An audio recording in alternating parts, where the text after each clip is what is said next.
WNST, Towson, and I tell you what, we got a lot of memories down there back when we were in the same division, and Ray Lewis and Eddie George and Steve McNair and all the good times we had with Brian Billick and Jeff Fisher. This guy was on the other end of some of those battles, along with my dear friend James Schwartz, who's doing pretty well up in Philadelphia. He went off to St. Louis and Los Angeles with Jeff Fisher, now in semi-retirement in Nashville, doing color for the Tennessee Titans, where he was a coach there for many, many years, and it's been a long time. He was the head coach of the Arizona Cardinals back in the day when I was syndicated at Sporting News Radio, and he called me from time to time. It's great to have Coach Dave McGinnis back on to talk football. Always great to have the friendly voice of Dave McGinnis. Word is you were just like hanging out in Malibu, and they called you in Tennessee and said, come back, call some radio. So why not, right?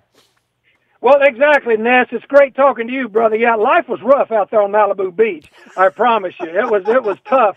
But I told these people back here in Nashville, the only place that I would leave Malibu and the Pacific Ocean for was Nashville and the Cumberland River. So I'm back here. Well, and being back there, I mean, part of doing this and not being in the league and calling games is you want to call the games of a team that's going to do well. You know, no one's be calling Cleveland Browns games right now or coaching them. But in Tennessee, you sort of signed on to come back there and keep watch on what's happening there. I think all offseason, along with Tampa, because of the quarterbacks, you felt like you're building into something. What are we going to see from the Titans this week? Is it still a little bit a box of chocolates every other week? They got something good going on? You know what? I mean, I was really, of course, I did pretty extensive work this off-season, during this draft for 3 national draft publications. And so I'm staying because, I plan to be back in coaching again next year. This is my 32nd year in the league. But I was very impressed, with what Mike Mularkey and John Robinson had started to build here. And plus, I was so familiar with the city here in Nashville and also with the organization. And now since Amy Adams Strunk has taken over, I can't say enough about the things that she's done here. And I walked into this building here this summer in training camp, and you can feel, it's a very uptick place. It's a place that they've got a lot of good things going on. Of course, clearly, they're like anybody else. You've got to keep your quarterback healthy.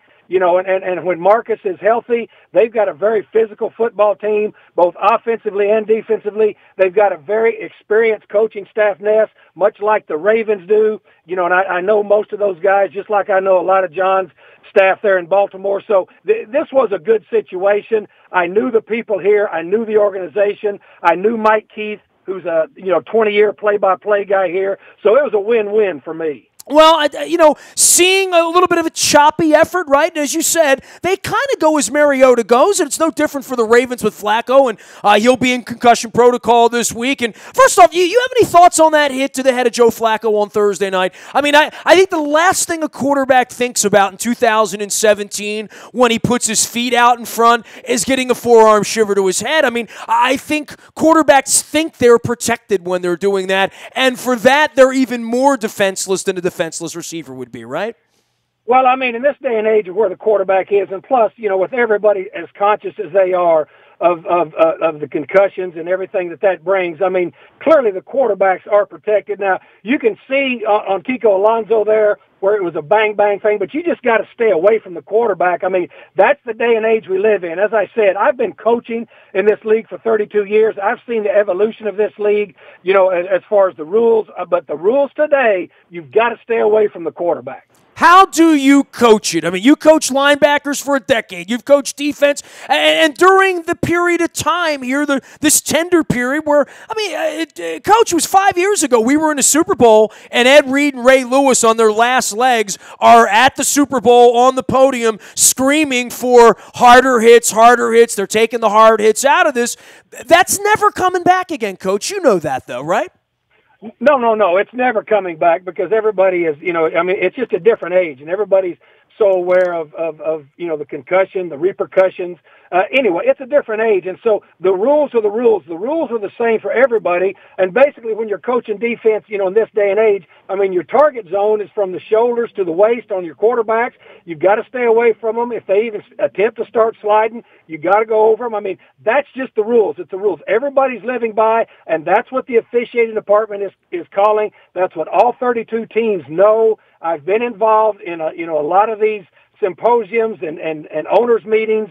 I understand it. And so you just have to abide by the rules in place at the time.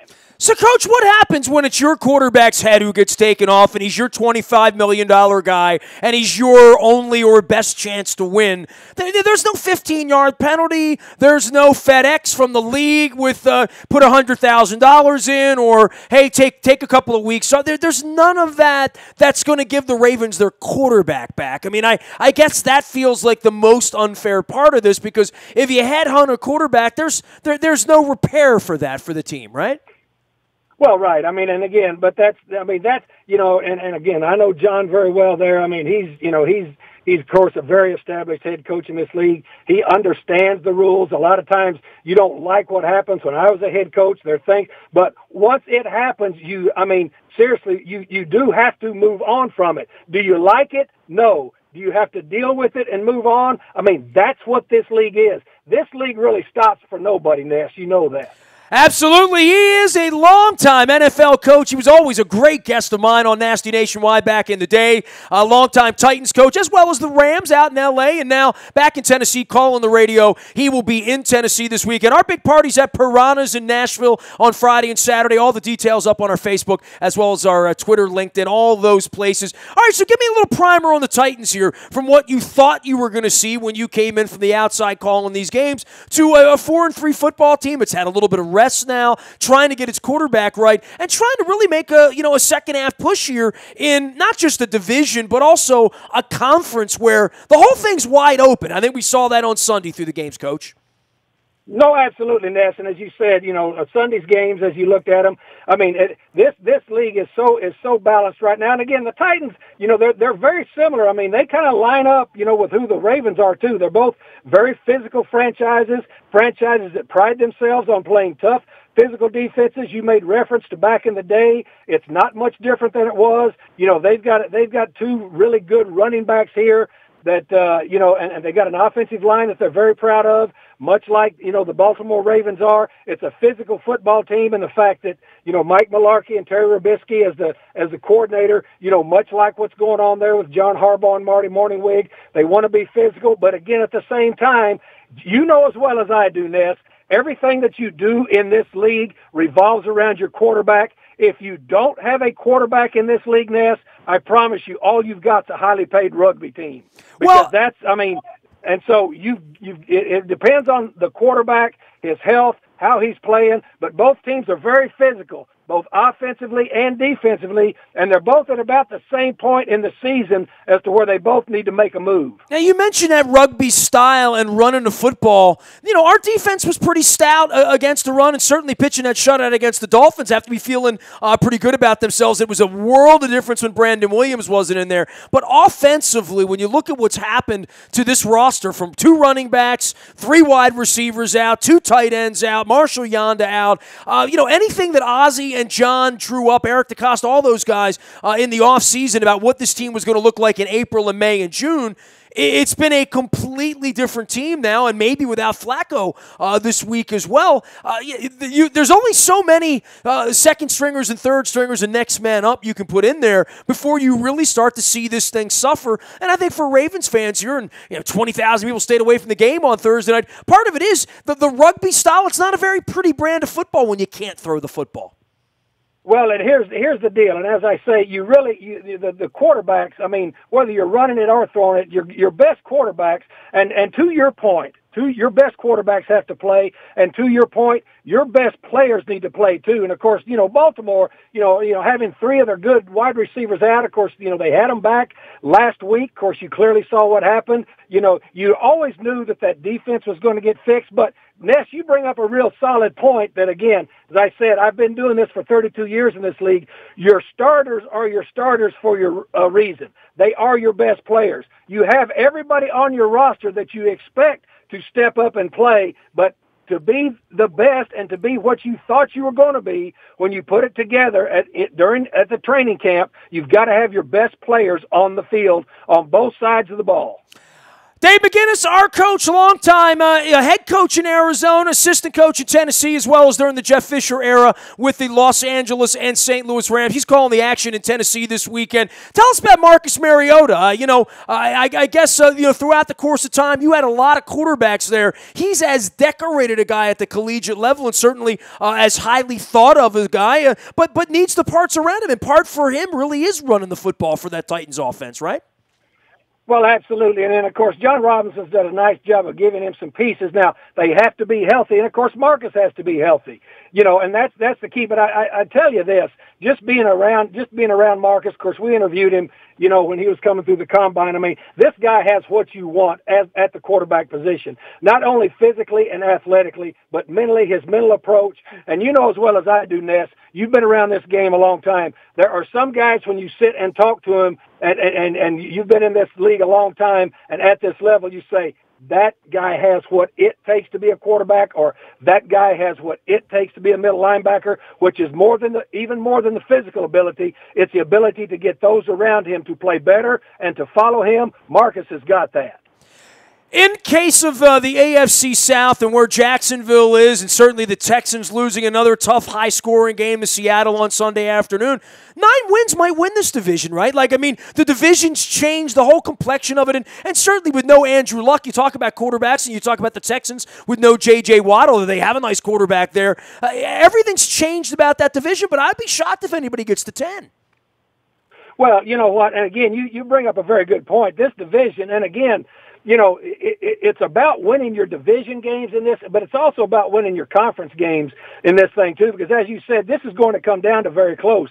Of course, Indy, is to our point as earlier in this conversation, Ness, without Andrew Luck playing in there, they're scrambling, to try to put it together. That group down there in Jacksonville, they've got a tremendous defense and a tremendous running game, and as long as the quarterback doesn't throw it to the other side, they're on a roll too. And so you see what Houston's being able to do. They play defense, and so to your point, this is going to be a very, very tight division. That's why in this second half of the season, every game is critical, especially division games and especially conference games. You watch the Titans give up some points here. Coach, who are the best players on this Titans team? Give me a couple players to watch in the game on Sunday as we come into Nashville. Well, Coach Brian Arakpo, out there, as the outside linebacker is really a premier player. Wesley Woodyard and Avery Williamson as the two inside backers are having really, really good years. Kevin Byard, the safety, is a player that I've always liked, a kid from Middle Tennessee that is just coming into his own. Had 3 picks, in the last ball game, a week ago against Cleveland. This guy is a true safety back there, and he gets them lined up, and he can do some things.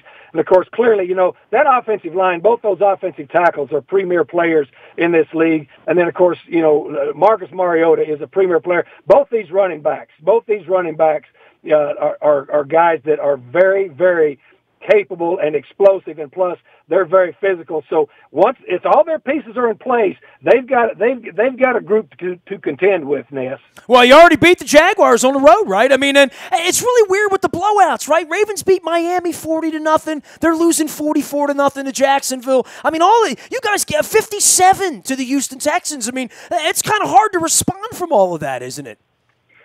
Well, what you have to do, and that, again, Ness, that is to the point that you and I have both been making. This league, as close as this league is, and again, the team that you play depends on how healthy your players are on every Sunday and how healthy the opponent's players are. But just to our point, in our conversation, this league is very, very close. So really, and I know it's an old adage, but once it's over on Sunday, regardless of what happens, you've got to regroup, get to practice, get it figured out, because the next Sunday is what matters. And really, as you see the great disparity across all the league, you've got a couple of teams that haven't really had any downtime, like the Eagles, and Kansas City, but they've had a little bit of their hiccups there. Most teams have gone in some ebb and flows this season. This season is going to be very, very close, in both conferences. And so every Sunday is huge from now on. Well, you got all the Schwartzy's neighbors and his many relatives listening here in Baltimore. I know he's got it going in Philadelphia at 7-1, but